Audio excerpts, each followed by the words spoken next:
ನಂಬಿಕೆ ಇದ್ದವರು ಮಾತ್ರ ಮಾಡಿ, ನಂಬಿಕೆ ಇಲ್ಲದೆ ಇರತಕ್ಕಂಥವ್ರು ದಯವಿಟ್ಟು ಸ್ಕಿಪ್ ಮಾಡ್ಕೊಂಡು ಮುಂದಕ್ಕೆ ಹೋಗಿ. ಇವತ್ತಿನ ಈ ಪರಿಹಾರದಲ್ಲಿ ಖಂಡಿತ ಶತಸಿದ್ಧವಾಗಿ ನಾನು ಹೇಳ್ತೇನೆ, ನಿಮಗೆ ಯಾರೆಲ್ಲ ಕೆಲಸಕ್ಕೆ ಪ್ರಯತ್ನ ಪಟ್ಟು ಸೋಲ್ತಾ ಇದ್ದೀರಾ, ಈ ಒಂದು ಕಾರ್ಯವನ್ನು ಮಾಡಿ. ಹಳದಿ ಕಲ್ಲರು ಅಂದರೆ ಯೆಲ್ಲೋ ಕಲ್ಲರು, ಅದನ್ನೆಲ್ಲ ಇಟ್ಟು ನಿಮ್ಮ ತಲೆಯ ಕೆಳಗಡೆ ಶುಕ್ರವಾರದ ರಾತ್ರಿ ಇಡಬೇಕು. ಬದುಕಿನಲ್ಲಿ ಉದ್ಯೋಗವೇನಾದರೂ ಇಲ್ಲದೇ ಇದ್ದಾಗ ಆಗುವಂತಹ ಮನಸ್ಸಿನ ಮೇಲೆ ಉಂಟಾಗುವಂತಹ ಒತ್ತಡ, ಮನಸ್ಸಿಗೆ ಆಗುವಂತಹ ಆಘಾತ, ಮನಸ್ಸಿಗೆ ಬರಬಹುದಾಗಿರತಕ್ಕಂಥ ಆಲೋಚನೆಗಳು ನಾವು ಹೇಳಲಿಕ್ಕೆ ಸಾಧ್ಯನೇ ಇಲ್ಲ.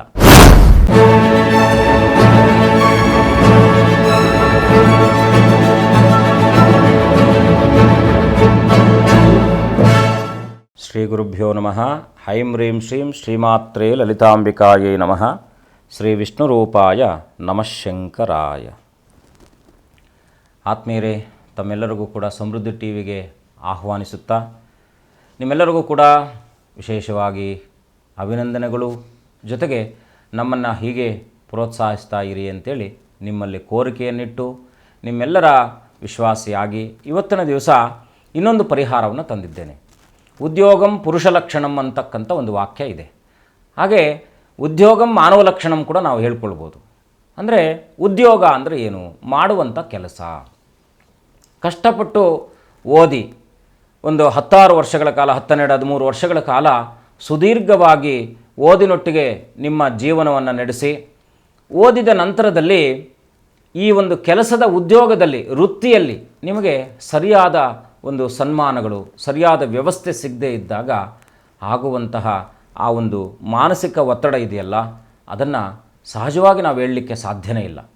ಯಾವೆಲ್ಲ ಹುಡುಗರು ಅಥವಾ ಯುವಕರು ಆ ಉದ್ಯೋಗ ಆರಿಸುವ ತನಕ ಅವರು ಮನಸ್ಸು ಅತ್ಯಂತ ಸಂತೋಷದಾಯಕವಾಗಿರ್ತಕ್ಕಂಥದ್ದಾಗುತ್ತೆ. ಯಾಕೆಂದರೆ ಸಾಕಷ್ಟು ನಮ್ಮ ಹತ್ರ ಬರ್ತಾ ಇರತಕ್ಕಂಥ ಒಂದು ಜಾತಕದ ವಿಶ್ಲೇಷಣೆಗಳಲ್ಲೂ ಕೂಡ ಸಾಕಷ್ಟು ನಮಗೆ ಬರ್ತಕ್ಕಂಥದ್ದೇ ಉದ್ಯೋಗದ ಸಮಸ್ಯೆ ಇದೆ ಅಂತಕ್ಕಂಥದ್ದು. ಅದರಲ್ಲೂ ಕೂಡ ಈ ಒಂದು ಲೌಕಿಕ ಪ್ರಪಂಚದಲ್ಲಿ AI ಬಂದ ನಂತರದಲ್ಲಿ ಉದ್ಯೋಗಗಳೆಲ್ಲ ಕಡೆಯೂ ಕೂಡ ಕಡಿತ ಆಗ್ತಾ ಇರ್ತಕ್ಕಂಥದ್ದಾಗಿದೆ.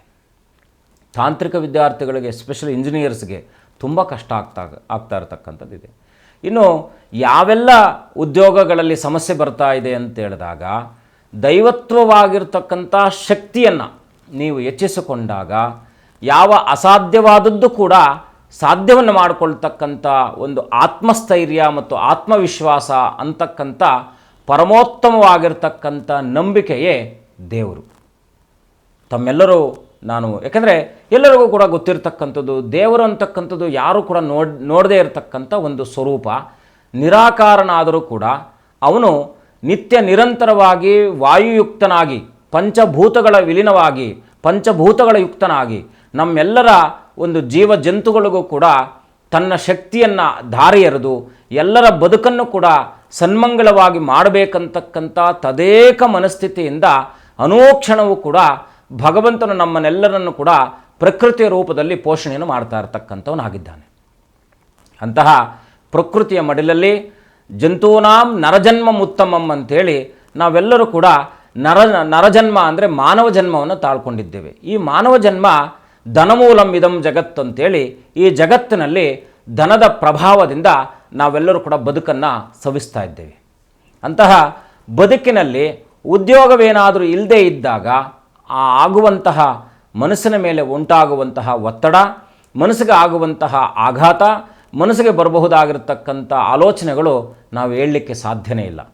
ಹಾಗಿದ್ದಾಗ ಇವತ್ತಿನ ಈ ಪರಿಹಾರದಲ್ಲಿ ಖಂಡಿತ ಶತಸಿದ್ಧವಾಗಿ ನಾನು ಹೇಳ್ತೇನೆ, ನಿಮಗೆ ಯಾರೆಲ್ಲ ಕೆಲಸಕ್ಕೆ ಪ್ರಯತ್ನ ಪಟ್ಟು ಸೋಲ್ತಾ ಇದ್ದೀರಾ, ಈ ಒಂದು ಕಾರ್ಯವನ್ನು ಮಾಡಿ. ಏನು ಮಾಡಬೇಕಪ್ಪ ಅಂದರೆ 7 ಶನಿವಾರಗಳ ಕಾಲ ಈ ವ್ರತವನ್ನು ಮಾಡಬೇಕು. ನಂಬಿಕೆ ಇದ್ದವರು ಮಾತ್ರ ಮಾಡಿ, ನಂಬಿಕೆ ಇಲ್ಲದೆ ಇರತಕ್ಕಂಥವ್ರು ದಯವಿಟ್ಟು ಸ್ಕಿಪ್ ಮಾಡ್ಕೊಂಡು ಮುಂದಕ್ಕೆ ಹೋಗಿ. ನಂಬಿಕೆಯಿಂದ ನಮಗೆ ಇದರಿಂದ ಏನೂ ಲಾಭ ಇಲ್ಲ, 4 ಜನಕ್ಕೆ ಒಳ್ಳೆಯದಾಗಲಿ ಅಂತಕ್ಕಂಥ ಸದುದ್ದೇಶದಿಂದ ನಾವು ಒಂದಷ್ಟು ರಿಸರ್ಚ್ ಮಾಡಿ ನಮ್ಮ ಅನುಭವದಲ್ಲಿರ್ತಕ್ಕಂಥ ಒಂದು ಕ್ರಮವನ್ನು ತಗೊಂಡು ಬಂದು ನಮ್ಮ ಅಭ್ಯಾಸದಲ್ಲಿರ್ತಕ್ಕಂಥ ಅಷ್ಟು ವಿಚಾರಗಳನ್ನು ತೆಗೆದುಕೊಂಡು ಬಂದು ನಿಮ್ಮ ಮುಂದೆ ಇಡ್ತಾ ಇದ್ದೀವಿ ಅಂದರೆ 4 ಜನಕ್ಕೆ ಒಳಿತಾಗಲಿ ಅಂತಕ್ಕಂಥ ಸದುದ್ದೇಶವೇ ಹೊರತು ಬೇರೆ ಏನೂ ಅಪೇಕ್ಷೆ ಇಲ್ಲ. ಹಾಗಾಗಿ ಏನು ಮಾಡಬೇಕಪ್ಪ ಅಂದರೆ 7 ಶನಿವಾರಗಳ ದಿವಸ ಈ ವ್ರತವನ್ನು ಮಾಡಬೇಕು. ಏನು ಮಾಡಬೇಕು? ಇದು ಬಹಳ ಮುಖ್ಯವಾಗಿರ್ತಕ್ಕಂಥದ್ದು.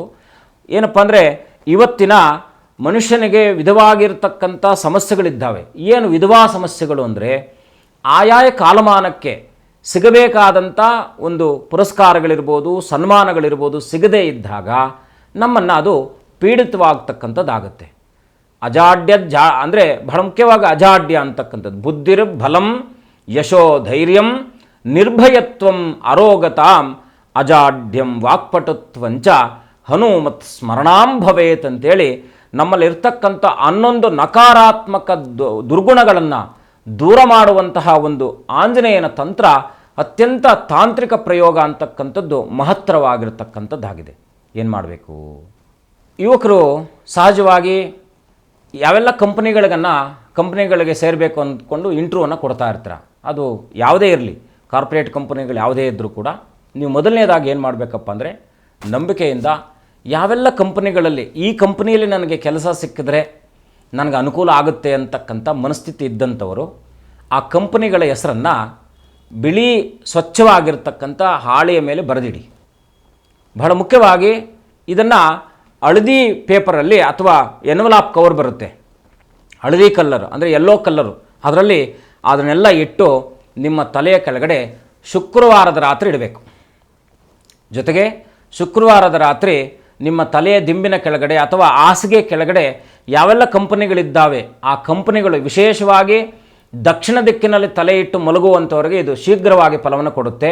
ಹಾಗಂತೇಳಿ ಪೂರ್ವಕ್ಕೆ ತಲೆ ಇಟ್ಟು ಮಲಗುವವರಿಗೆ ಕೊಡಲ್ವಾ? ಖಂಡಿತ ಕೊಡುತ್ತೆ. ಆದರೆ ಶೀಘ್ರವಾಗಿ, ಈಗ 100 ಸ್ಪೀಡ್ಗೂ 80 ಸ್ಪೀಡ್ಗೆ ಇರ್ತಕ್ಕಂಥ ವ್ಯತ್ಯಾಸ ಏನು ಅಂತಕ್ಕಂಥದ್ದು ನಿಮಗೆ ಬಿಡ್ತೀನಿ. ಹಾಗಾದರೆ 80ಯಲ್ಲೂ ಹೋದರೂ ರೀಚ್ ಆಗ್ತೀವಿ, 100ಅಲ್ಲಿ ಹೋದರೂ ರೀಚ್ ಆಗ್ತೀವಿ. ಖಂಡಿತ ನೀವು ರೀಚ್ ಆಗ್ತೀರಾ, ಏನು ಅದ್ರ ಬಗ್ಗೆ ಚಿಂತೆ ಬೇಡ. ಈ ಕಂಪ್ನಿಗಳ ಹೆಸರೆಲ್ಲವನ್ನು ಕೂಡ ವೈಟ್ ಹಾಳೆಯಲ್ಲಿ ಬರೆದು ಅದರಲ್ಲೂ ಕೂಡ ಬ್ಲೂ ಪೆನ್ನಲ್ಲಿ ಬರೀಬೇಕು. ಮತ್ತು ಅದಕ್ಕೂ ಕೂಡ ಕನ್ಫ್ಯೂಸ್ ಮಾಡ್ಕೊಂಬೇಡಿ, ರೆಡ್ಡಲ್ಲಿ ಬರೀಬೇಕಾ ಗ್ರೀನಲ್ಲಿ ಬರೀಬೇಕಾ ಅಂತೇನಿಲ್ಲ, ಬ್ಲೂ ಪೆನ್ನಲ್ಲಿ ಬರೀರಿ. ಬರೆದುಬಿಟ್ಟು ಯಾವೆಲ್ಲ ಕಂಪನಿಗಳಿದ್ದಾವೆ ಅದನ್ನು ಎಲ್ಲೋ ಎನ್ವಲಾಪ್ ಕವರಲ್ಲಿ ಮಡಚಿ ತಲೆ ದಿಂಬಿನ ಅಥವಾ ಹಾಸಿಗೆ ಕೆಳಗಡೆ ನೀವು ಮಲಗುವಂತಹ ಸ್ಥಳದಲ್ಲಿ ಶುಕ್ರವಾರದ ರಾತ್ರಿ ಇಡಬೇಕು.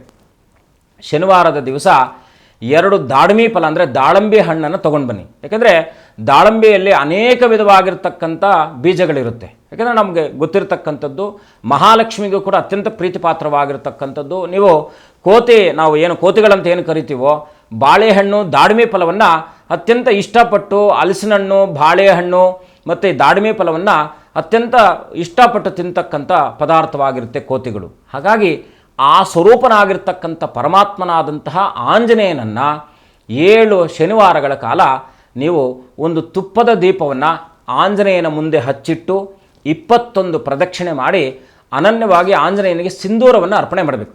ಸಿಂಧೂರ ಬರುತ್ತೆ, ಆಂಜನೇಯನ ತಿಲಕ ಅಂತ ಕರಿತೀವಿ. ಆ ತಿಲಕವನ್ನು ಆಂಜನೇಯನಿಗೆ ಅರ್ಪಣೆ ಮಾಡಿ 21 ಪ್ರದಕ್ಷಿಣೆ ಮಾಡಿ ಹಣ್ಣನ್ನು ದೇವರಿಗೆ ಕೊಟ್ಟು ಬಂದು ಮನೆಗೆ ಬಂದ ನಂತರದಲ್ಲಿ ಬಹಳ ಮುಖ್ಯವಾಗಿ ಸಾಯಂ ಸಂಧ್ಯಾ ಸಮಯದಲ್ಲಿ ಈ ಮಂತ್ರವನ್ನು ದೇವರ ಮುಂದೆ ಅಥವಾ ಬೆಳಗ್ಗೆನೂ ಮಾಡ್ಬೋದು, ಸಾಯಂಕಾಲನೂ ಮಾಡ್ಬೋದು, ಮಾಡಿಕೊಂಡು ಹೋಗ್ಬೋದು, ದೇವಸ್ಥಾನಕ್ಕೆ ಹೋಗಿ ಬಂದು ಮಾಡ್ಬೋದು, ನಿಮ್ಮ ಅನುಕೂಲ. ಇದರಲ್ಲೇನೋ ಕಟ್ಟುನಿಟ್ಟುಗಳಿರಲ್ಲ, ಕಟ್ಟುನಿಟ್ಟುಗಳಿಲ್ಲ, ನಿಮಗೆ ಅನುಕೂಲಕ್ಕೆ ತಕ್ಕನಾಗಿ ಮಾಡ್ತಕ್ಕಂಥದ್ದು. ಆದರೆ ಪ್ರಾತಃ ಸಮಯದಲ್ಲಿ ಮಾಡಿದ್ರೆ ತುಂಬ ಶ್ರೇಷ್ಠ. ಅಥವಾ ಸಾಯಂ ಸಂಧ್ಯಾ ಗೋಧೂಳಿ ಸಮಯ 5:30ಯಿಂದ 6:30 ಮಧ್ಯದಲ್ಲಿ, ಬೆಳಗ್ಗೆ 6ರಿಂದ 6:30 ಮಧ್ಯದಲ್ಲಿ ಮಾಡ್ತಕ್ಕಂಥದ್ದು. ಇನ್ನೂ ಮುಂಚಿತವಾಗಿ ಮಾಡ್ತೀವಿ ಅಂದರೆ ಇನ್ನೂ ಉತ್ತಮ. ಹಾಗಾಗಿ ಈ ಸಮಯದಲ್ಲಿ ನಾನು ಹೇಳುವಂತಹ ಮಂತ್ರವನ್ನು ಸಾಯಂಕಾಲದಲ್ಲಾದರೆ 11 ಸಲ, ಬೆಳಗ್ಗೆ ಆದರೆ 108 ಸಲ, ಈ ಎರಡನ್ನೂ ಬೇಕಾದರೆ ನೀವು ಬದಲಾಯಿಸ್ಕೊಳ್ಬೋದು. ಸಾಯಂಕಾಲ ಅನುಕೂಲ ಇದ್ದಂಥವರು, ಸಮಯ ಇದ್ದಂಥವರು ಸಾಯಂಕಾಲ 108 ಸಲ, ಬೆಳಗ್ಗೆ 11 ಸಲ. ಒಟ್ಟಿನಲ್ಲಿ ಬೆಳಗ್ಗೆ 11 ಸಲ ಆದರೆ ಸಾಯಂಕಾಲ 108 ಸಲ ಆಗಬೇಕು, ಸಾಯಂಕಾಲ 11 ಸಲ ಆದರೆ ಬೆಳಗ್ಗೆ 108 ಸಲ ಆಗಬೇಕು. ಈ ಮಂತ್ರನ ನಾವು ಸ್ಕ್ರೀನ್ ಮೇಲೆ ಕೂಡ ಹಾಕ್ತೀವಿ. ಈ ಮಂತ್ರನ ಪ್ರತಿನಿತ್ಯವೂ ಕೂಡ ಶನಿವಾರ 7 ಶನಿವಾರಗಳ ಕಾಲ ಈ ಮಂತ್ರನ ಬೆಳಗ್ಗೆ 108 ಸಲ, ಸಾಯಂಕಾಲ ದೀಪ ಹಚ್ಚಿಟ್ಟು 11 ಸಲ. ಎಲ್ಲಿ ದೀಪ ಹಚ್ಚಿಡ್ಬೇಕಂದ್ರೆ ಮನೆಯಲ್ಲಿ ಹಚ್ಚಿಡಿ, ಆಂಜನೇಯನ ಫೋಟೋ ಇದ್ದರೆ ಪರವಾಗಿಲ್ಲ, ಇಲ್ಲ ಅಂದರೂ ಕೂಡ ಆಂಜನೇಯನನ್ನು ಪ್ರಾರ್ಥನೆ ಮಾಡಿ ಗುಡಿಯಲ್ಲಿ ಹೋದಾಗಲೂ ಕೂಡ ಹಚ್ಚಿಡ್ಬೋದು. ತುಪ್ಪದ ದೀಪವನ್ನೇ ಹಚ್ಚಿಡಬೇಕು.